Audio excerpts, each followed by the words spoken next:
ubuphelele media. Ngiyalikhetha unyazi lezulu.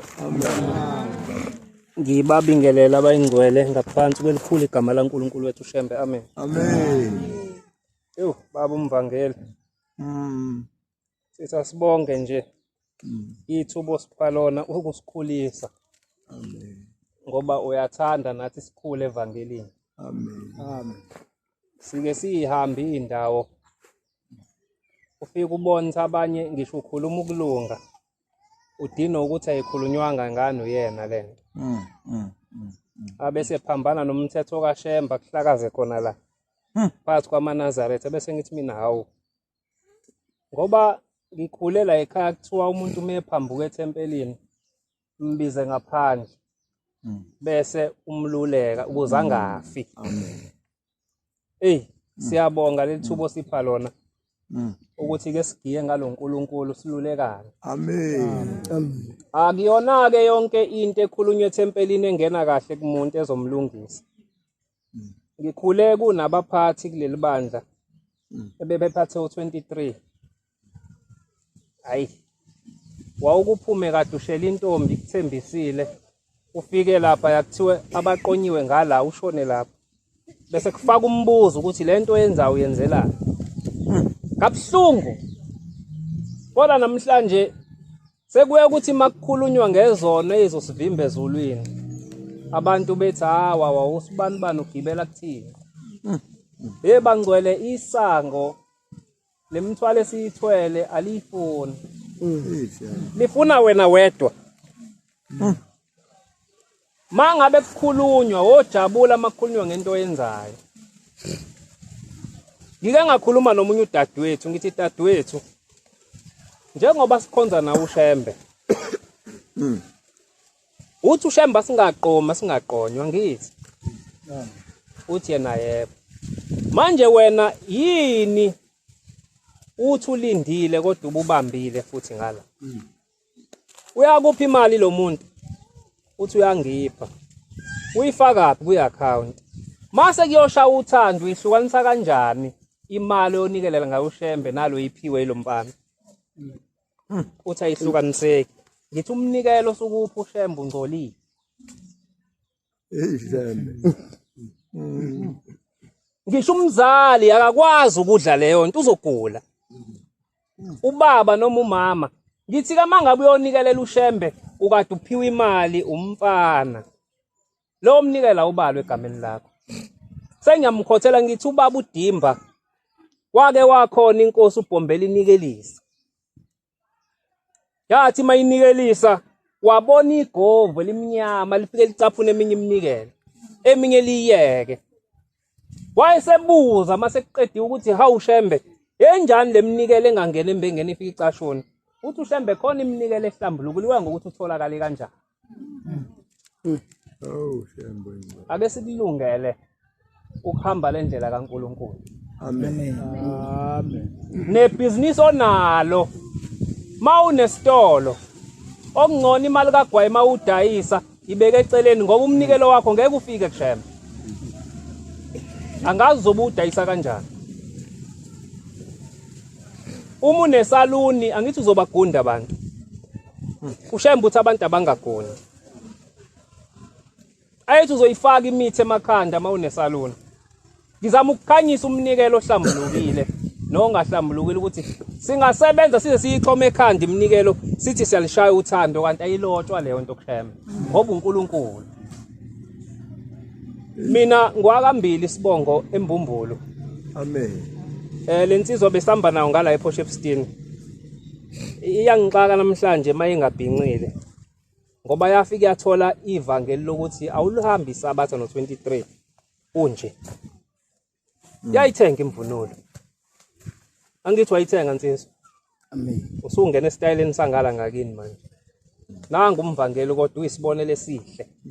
Sokuthi insizwa esabatheni abantu esibukela kubona ukuthi methu uShembe ushaya umthetho. Naba bayogcina bathina masiphuma eceleni senzani. Le ndaba akhuluma ngayo bobaba boma bodadewethu. Ake ngiyiqedele mina izonisiza.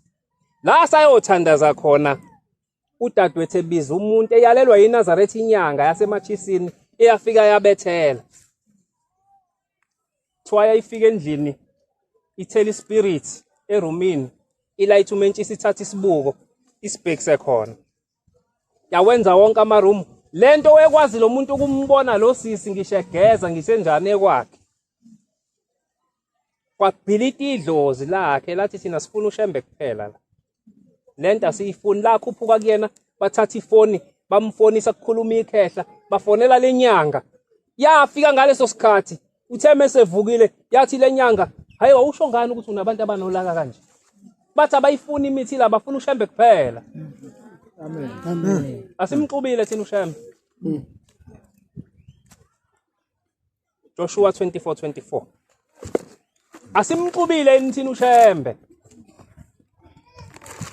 Yini azothi methu ufuna ukuza kuthina uShembe akafika ngakwazi ukungena.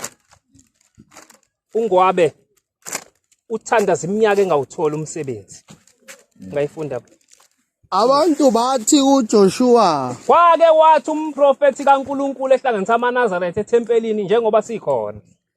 siyakumkhonza uJehova, Bathi baya kumkhonza uJehova. silalele izwi lakhe. Balalela izwi lonyazi, siyalalela izwi lonyazi.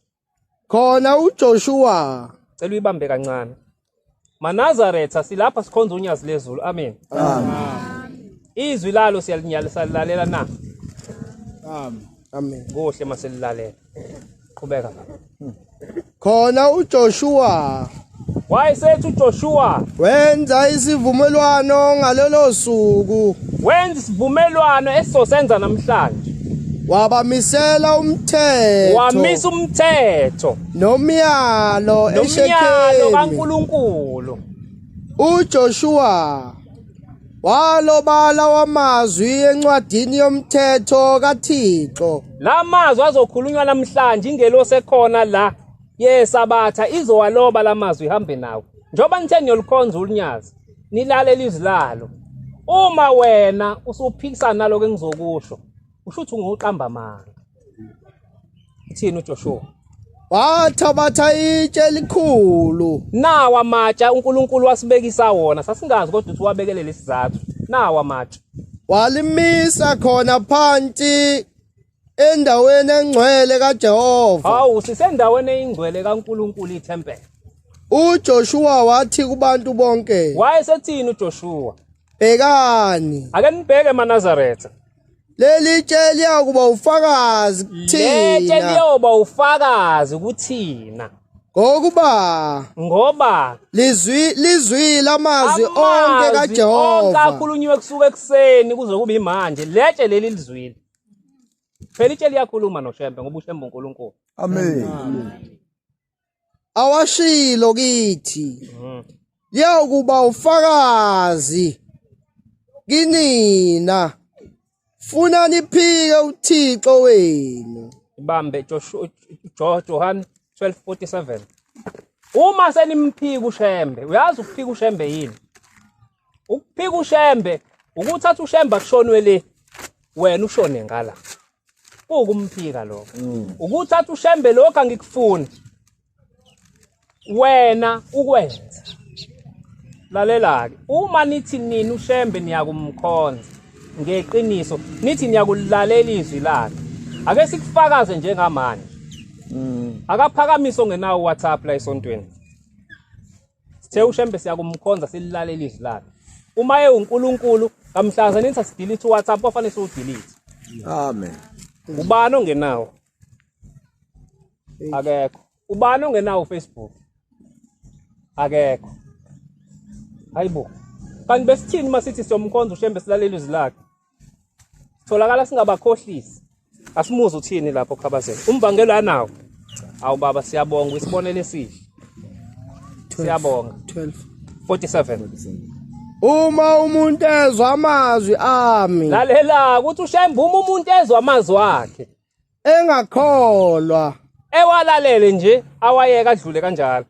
angimahluli mina, Uthi uShembe yena ngeke akukhombe esigogweni. angizanga ukwahlula Uthi izwi, futhi yena azile ukuzokwehluliswa. ngize ukusindisa izwi. Uzele ukuzosindisa thina nokhokho bethu. ongeyisayo ngiyalisaba ke lelo. ongamukela amazwi ami Ungawamukeli amazwi oshembe. onomahlulayo Uthi ukhona ozomehlulela. izwi engilishoyo Inkosi kubusise. Ngaphambi kwethu uma sesibheke echibini lasePharathoni la ethi ushembe sinqobile impela ngokugqoka ingubo emhlophe. Kodwa sikakanqobi masingakadlula endodeni yesikhomakoma. Ake ndiyichaze. Uthi ushembe uma usuhambile emhlabeni awekho amandla osuku usunawo. Uthi bafike bakugqibe bayishaya indunduma ibe ngaka. Uthi kungafika ngisho isitha sakho ubuthi mawuhlangana naso ushintsha indlela. Uthi naso sifika sithele phezukwakho. Uthi bayohamba labantu babhala imibhalo bathi ubusi siyofela enkosini ngoba umbuso wezulu ngowakhe. Uthi yonke lonto isuke ingasasebenzi usuku usudinga yena. Mawungamlaleli manje ethi angikufuni lokhu kwenze ngenkani. Uyomthuma yini umqondiso yokukhombisa indlela? Uyomthuma yini? Uthi lapho ngibe sengithuma ingilosi ezokuthatha ikukhombisa indlela eyala kade usebenzela khona. Uthi yakuthatha ninqamule emathafeni akalambathwayo. Uthi lapha akukho umuntu ohamba khona. Ukhala isikhova kuphela. Uthi nishone phansi. Uthi niyofika ichibi elikhulu igama lalo kuthiwa isePharathoni. Uthi leli ichibi liyesinda abantu abami lihlula unkosikazi epheka inkomo. Uthi lengilosi ifika ikushiye phakathi. Mayikushiya phakathi insuku zibe isikhombisa. Uthi abanye abanenhlanhla baye bathi baphume lengilosi isekhona abanye baphuma ingasokho isibadubile. Yini ebadele badube laba bantu? Usukulenga lezi zinto ushemba angazifuni. Usukuyogezwa lapha echibini lezi zinto zinamathele kuwe. Azisuki kuwe ngoba ubuzithanda usela emhlabeni. Ulenga ingoma zangaphandle ezihlatshelelwa imihla nemihle ethempelini likaNkuluNkulu. Ulenga oFacebook, ulenga oWhatsApp, ulenga imakeup, ulenga amagolide emazinyeni, ulenga yonke into iweave bathi sifuna ukuyobona ukuthi uyothini phambi kwaJehova zilazi yakulandela. Uthone inhlanhla uphuma echibini lasePharathoni ingilosi samlindile imthathe. Ithi kodwa mawunqobe echibini kusuke sekusola indawo yokugcina. Mawunqobe leyo ndawo usuke uzombona ushema. Uthi khona isihlahla ekuthiwe sesikhomakoma kuhlala indoda emnyama uthi yasabeka amehla yazinsungula ibhekeki. Uthi ayikhuluma ifika ikubheke kanje ikukhombe la ithi yakhe. Ngifuna ukubuza ke bangcwele ukuthi thina siyingane ezinjani ofika yithatha uthisha ayibekela ayifundise uthi mase ziyobhala iphepha athi nansi imbuzi zifele seyinikwe imbuzi. Ingane ezinjani lezo? Ngoba ushembe usithathile wathi bantu abami nina nayi imbuzi yokuthi ezulwini kungenwa kanjani. Hayi thina sithi hayi shembe asizwa lento. Uyena phela wasizulu nje. Ufika wasitshela wathi nayi indlela yokuthi ningene ezulwini. Asihlukile nezingane eziyobhala itest ziphethe zonke impendulo. Sihluke kanjani nje? Sizoblame abani ngokungangena ezulwini mangabe ushembe esinikezile ukuthi ezulwini kungena umuntu onje. Nonje. Sizoblame abani? Mangiphinda kulosisi ade ekhuluma ngayo umkhize. Lo sisi lo sathandaza ekhuluma ngathi mina ke simcelise lo sisi. Sicele bo baba ushembe simncengele thina. Aqala guqe icala athi shembe uyaxolisa kushembe ukuthi wafaka inyanga emzini wakubo. Waguqa wacela intethelelo. Utheme ecela intethelelo ngase ngithi bo baba ngicela siguqe simncengele thina ke manje ngoba kungenzeka ushemba ngamuzwa. Bangcwele manje yothandazela umuntu ekade eyicela into anomthulisa ngelinye ilanga nithi ake kuthandaze nina manje nimcelele ngisho kwaba kubo ngoba mhlambe suwe sebemdubile bona kodwa nina bazonizwa. Sake sathandazela enye insizwa thina ingawuthola umsebenzi ngasi lo sithandaza naye endlini ngase ngithilalela ndoda awuthule manje mina uzokhuluma nabantu bakini uzowuthola umsebenzi wena basafuna ukuzwa imali ubuyidla nezintombi. Sathandaza kabili kathathu awuthola umsebenzi. Amen. Wahlula ukuphatha. Ngoba ungayicela into kodwa mungenayo isandla sayo. Ufane nalabo mama abathathu abafika enkosini ilanga bezocela abantwana. Ithi ngathi abahamba bayothandaza lapha ngasendlini emhlophe bathandaza ithi ngathi ngabona uBaskidi wehla wathi baba naba abantwana ade bacelela amakhosikazi. Ithi babizwe banika uthi ngababiza. Uthi ngamthatha umntwana wokuqala ngamnikeza. Uthi ngayibona le nkosikazi imfuqa kumina. Ithi lo mntwana uyangichamela. Hayi uthi yathuntutha ingubo yayo. La mahiye siwagqokayo namhlanje. Engathi kwakuyilabo bantu abazithanda kakhulu ababe prophetwa lapho. Ithi inkosi wazithutha wathi le ngane ngiyifuni mina iyangichamela. Ithi ngadideka ukuthi kanti lo muntu unjani? Uzocela umntwana. Bawufola bomama uthi wezwe wesibili uthi ngamnika umntwana. Uthi ngambuyisa wathi hayibo le ngane iyangikakela mina. Uthi wayisula athi angiyifuni le ngane iyangikakela. Ithi inkosi ngadideka ukuthi laba bantu bacela into kanti abayazi ukuthi indaba ayifunayo. Bafuna abantwana abanayo inhliziyo yabantwana. Sifuna ukuba kungene ezulwini kodwa sinayo inhliziyo yokungena ezulwini. Sithi sila sibe sihlalela izinto zangaphandle. Johannu abancane 2:15. Wezwe wesithathu. Ithi inkosi ngamnikeza umntwana ithi wambuka wathi we le ngane yimbi hayi ngeke ngifuni. Ithi ngagcina sengibagonela abantwana bobathathu. Uthi wathi uBhombela uyababona ke abantu ade bacelela abantwana. Izinto esizifunayo azibanjiwe inhliziyo zethu na. Ningalithandi izwe bangcwele. Nezinto ezisezweni lezi uShembe asiqoqile wasifaka la esibayeni. Lezo zinto zilapha ngaphandle. Kodwa ozifunayo uphuma la athole lezo zinto. Ayithi uShembe wathi ngeminyaka emidala wathi khona isifo esizayo.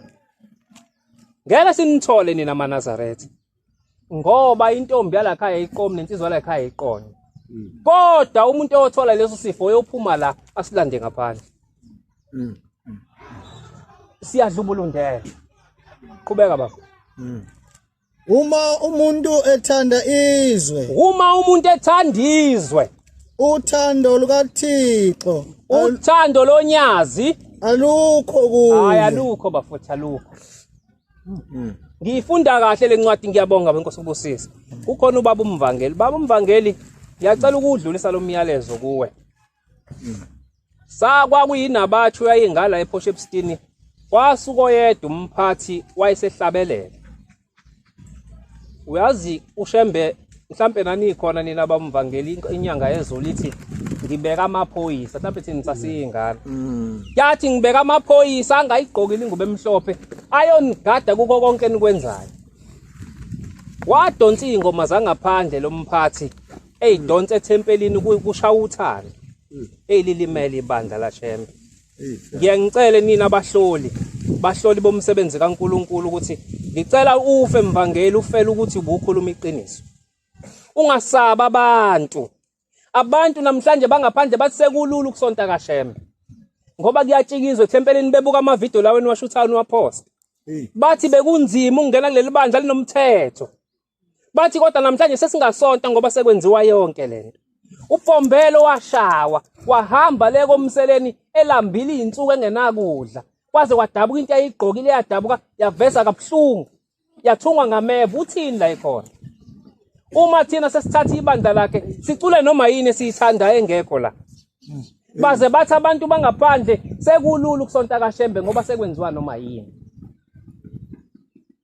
wahlabelela kwasuka umuntu ongakholwa uthi lo muntu weManazaretha kukhonsizwa kaMbotho la kuba inkosi uMbotho nenziwa yini nina nisuke nishihla belelo zini uShembe anibhalela into enhle kangaka niyohlabela izihlabelo zabanye abantu wathi lo baba nike niwabona amaweseli athi mesonke esontweni lawo ashiya ingoma zawo azohlabelela izingoma zenu impendulo yathi cha wathi phone imdumazelana uShembe nini kubuza umuntu ongakholwa iphoyisa lento ingihlupha iminyaka ngahambe ngangifikelwa emqondweni wami ngazi noma umyalezo othi umuntu mhlawumbe ongasakhuze lento umvangela umncwango angimazi ngamfuna ngathinta insizwa kaMashu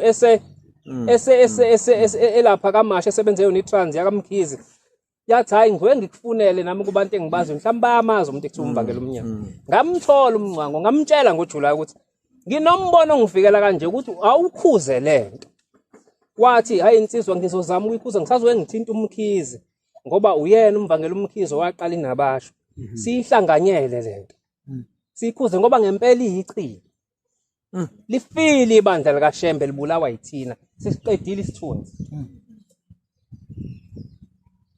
ngiyacela maNazaretha nithanda uShembe ngokuthi nigcine imiyalo yakhe Amen. mabe befika bezoshaya uthando behlabela le ngoma awunawo amandla okubathulisa wena musu uyihlabelela ingelosi izokuloba ukuthi ungomunye wena wabamthanda uShembe wabangamsoli uShembe ungayihlabeleli kodwa uhamba uyonikela ungayihlabeleli uhamba uyonikela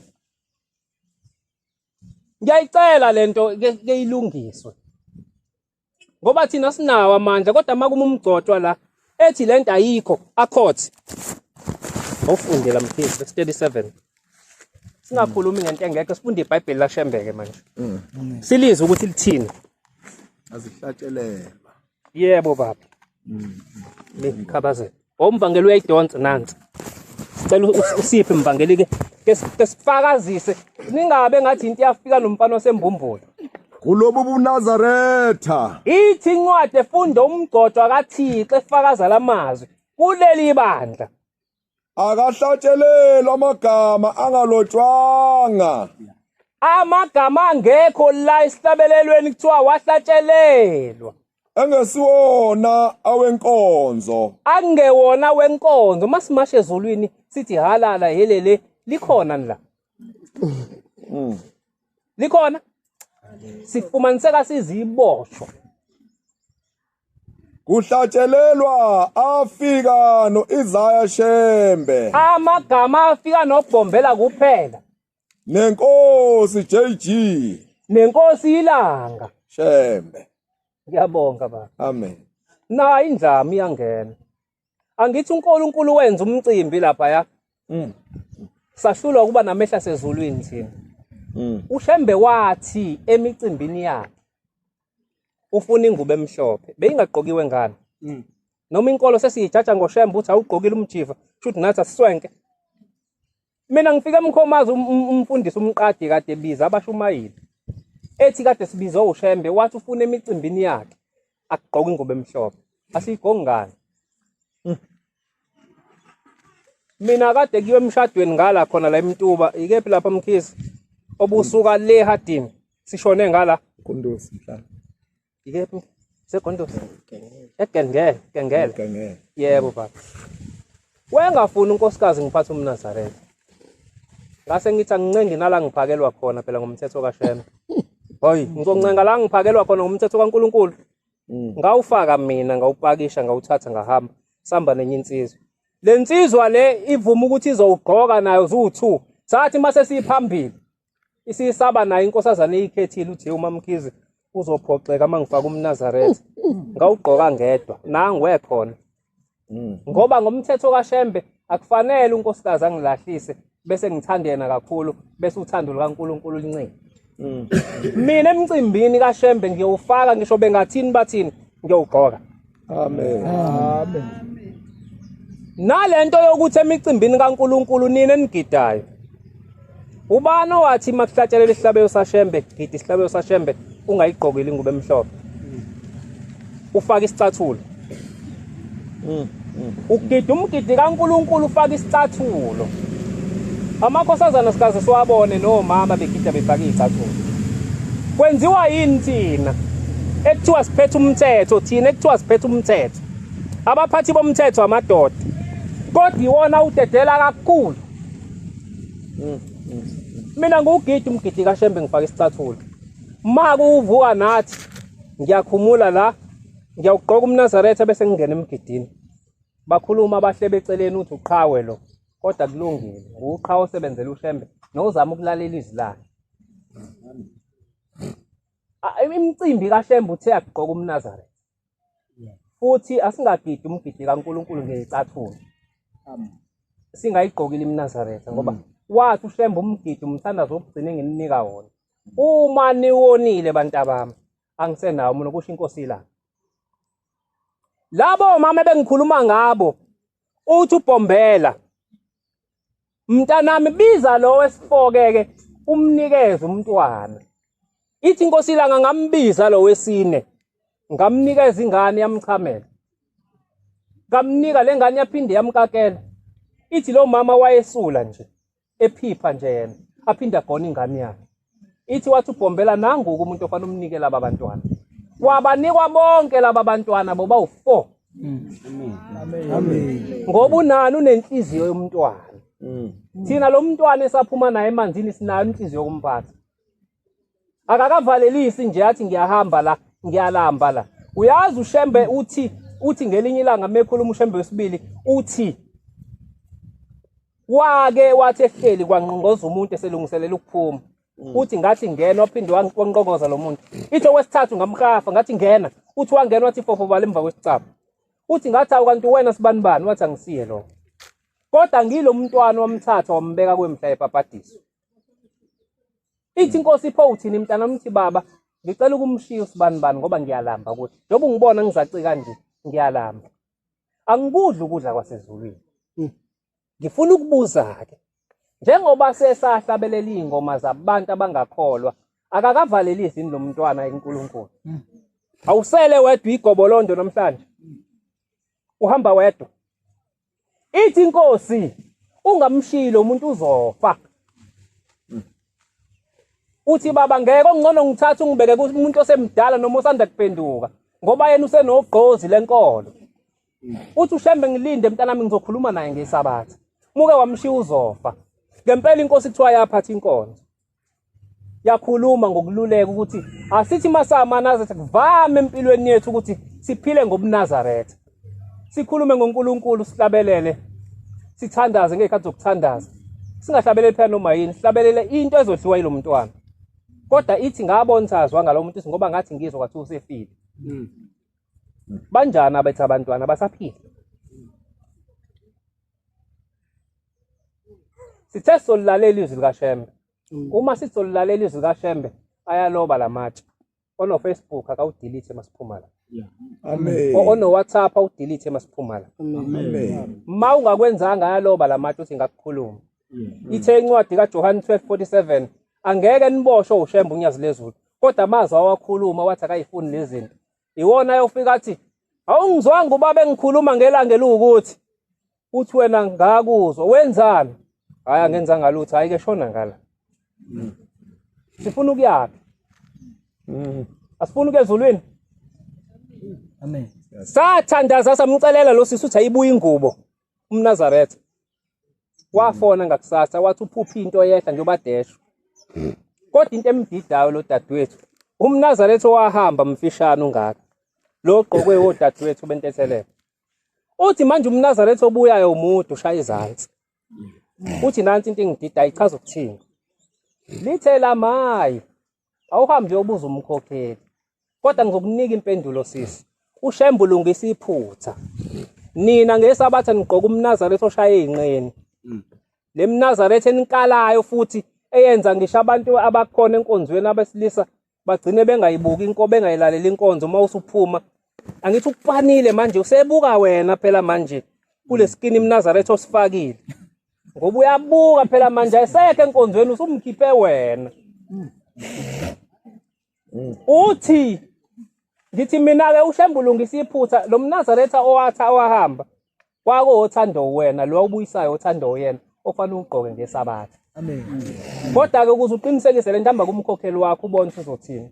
Uthi wafika kumkhokheli wathi umkhokheli, "Hey, ngiyabonga uShembe wayiveza lento bengisaba ukunitshela." Umkhokheli ngakaboshwe saba ukubatshela. Usaba ukubatshela ukuthi uShembe ufunani. Ubonga leli phupho elifike laveza lento. Bodadewethu engathi nani ngesabatha ningazama ukuthola umNazaretha wesabatha. Amen. Angiphoqi kodwa nginiluleka ngalento ekade ikhulunywa umkhizi ukuthi kwalungisa iphutha uNkulunkulu. Wakuphoqa ukuthi awuthenge lo mNazaretha omude, hayi lo mfishane. Okugcina nje. Khona abantu la abazelwe bazalwa abantu abazalwa abantu. Ningizwe kahle.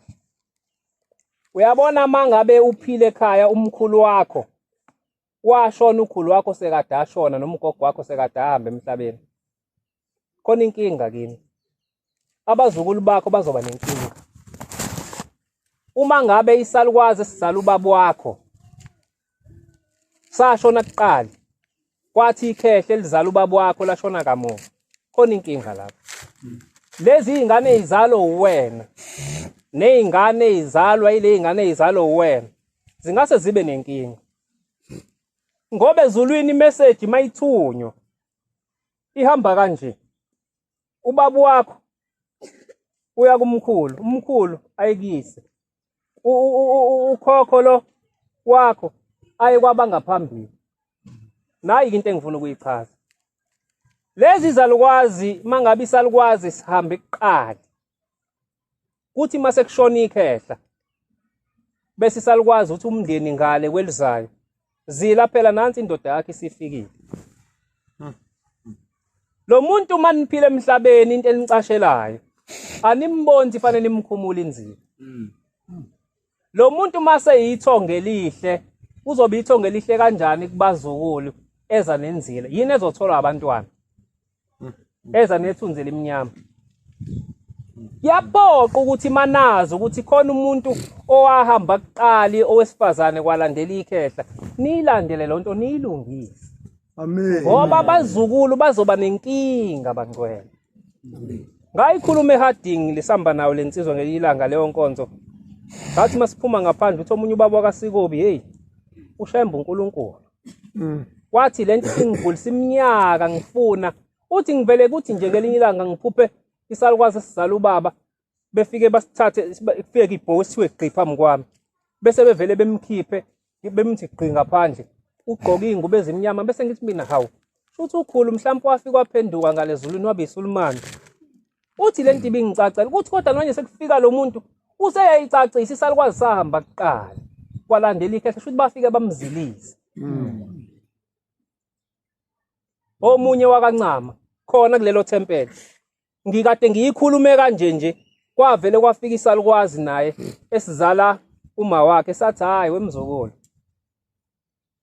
wena into zakho zimnyama nje awutholi ngisho abantwana umuntu ophathiswa into zakhe mina inkinga ngingaphandle komuzi mina manishisa impepha ngingena phela ngizilile nje angithi ngashona kuqala mina ngikwalandela ikhehla.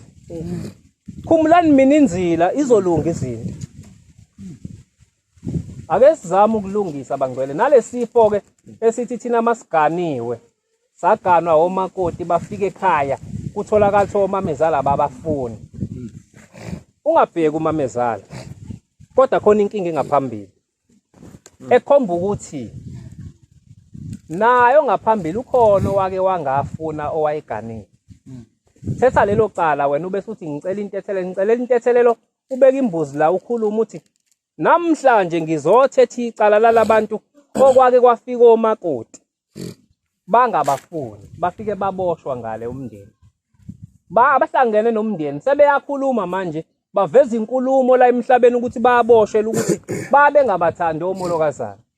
Ngibacelela intethelelo ubese udlula lapha uthathe enye imbuzi uye lapha emsamo ubiza umakoti wendodana yakho nalo umama wakwakho lo babize bobabili uthi lapha emsamo namhlanje ngizoqeda lesihlava sokuthi umamezala ngamfuni umakoti ngizohlanganisa laba bobabili.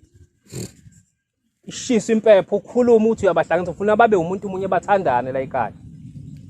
Ihlatshwe lembuzi ngakusasa mayisiphekiwe ayiqotshwe la esithebeni umamezala athathe iqatha afunze nangumakoti wakwakhe nomakoti athathe iqatha amfunze uthathe lenyongo uyiconsisele kubona bobabili ngeke baphinde bangazwana.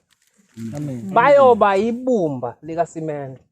Amen. Futhi esizukulwaneni akekho umuntu oyophinda ngamfuni omunye ngoba uqale wayiqeda emuva wasuzohlanganisa lapha.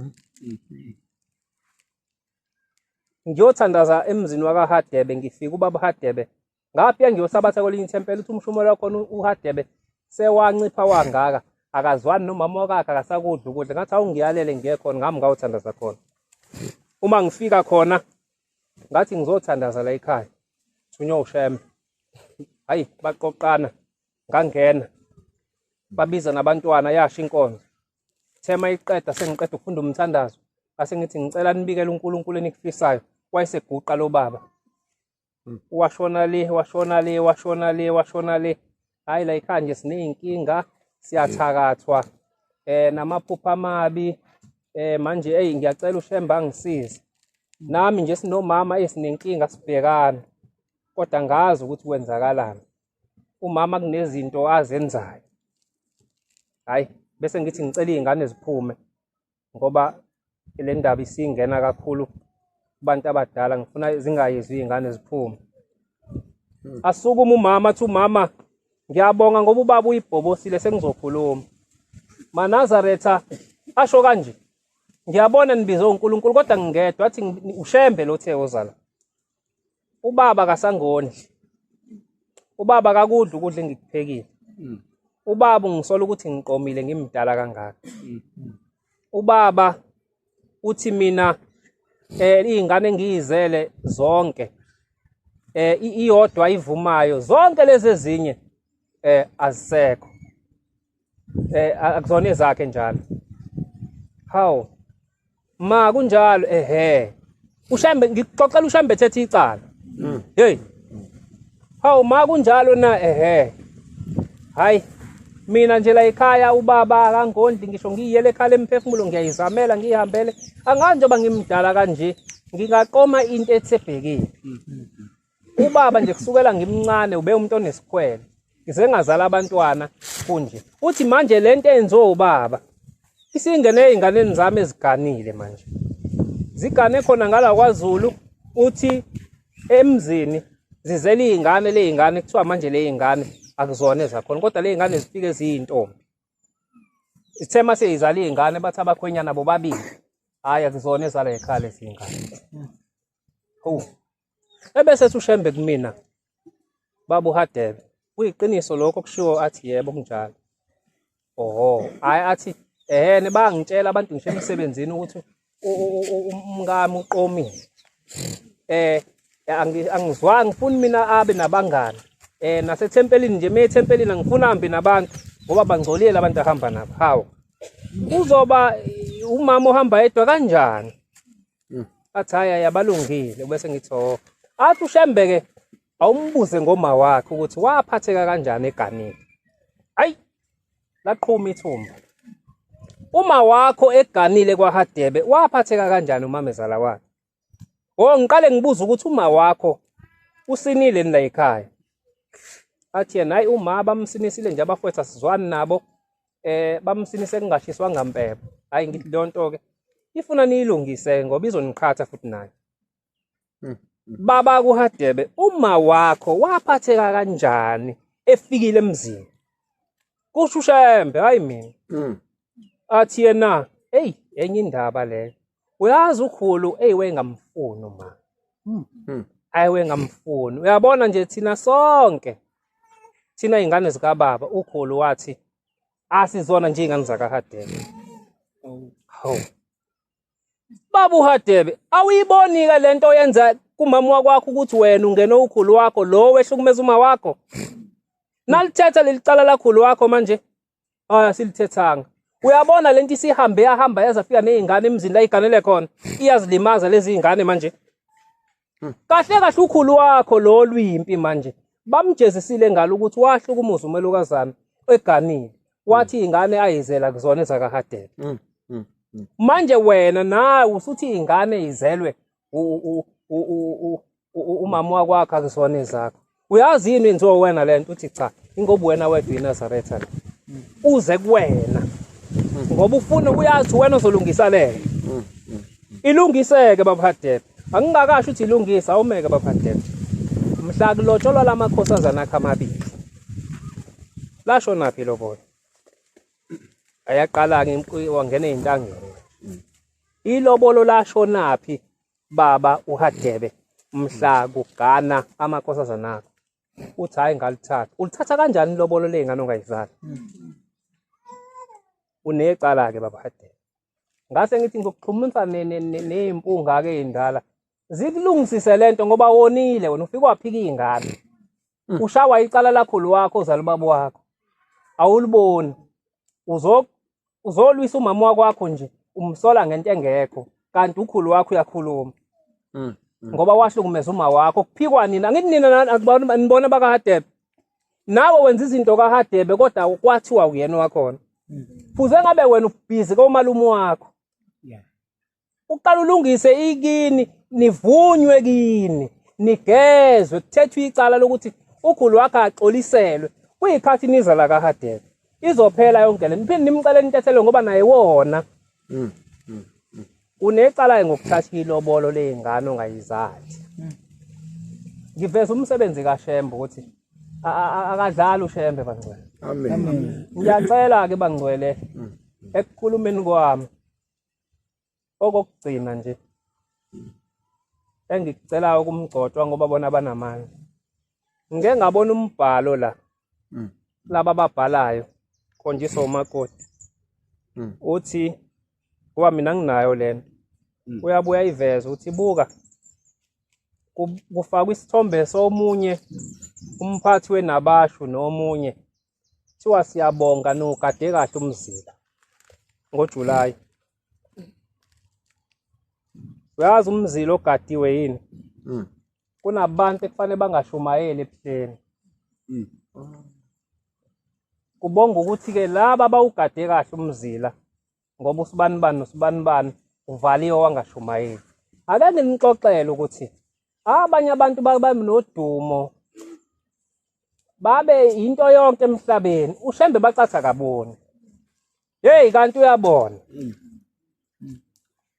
bangawugada umzila bavale hey kanti kuzovalelwa abantu bakubo ezulwini ngake ngathi ngiyingane ensabalele eThempele eMlazi ngikhula ngathi ngiyafika ngize ku23 ngafika wenzelwe emgaqweni kanje kanti khona ovala isango wavala indlu ugcotshiwe sasontela eminyango saphinde sazosontela eminyango wake wangena ngelinye isabatha wafika wafunda umthandazo utheme efunda umthandazo wagoqa ujazi lakhe wasukuma waphuma wahamba inkonzo ingangenanga kufunda umthandazo kuphela basala abangcwele babukani sokwenze njani manje ngoba umgcotsho usephumile kodwa kwadlula izinsukwana wavaleka amehlo ngoba uvalela uShembe ngaphandle uShembe wasondela emgaqweni kodwa kuyena kwakuwukuthi thina sisontele emgaqweni ngoba weshomene nabo umfundisi ubiyela lapho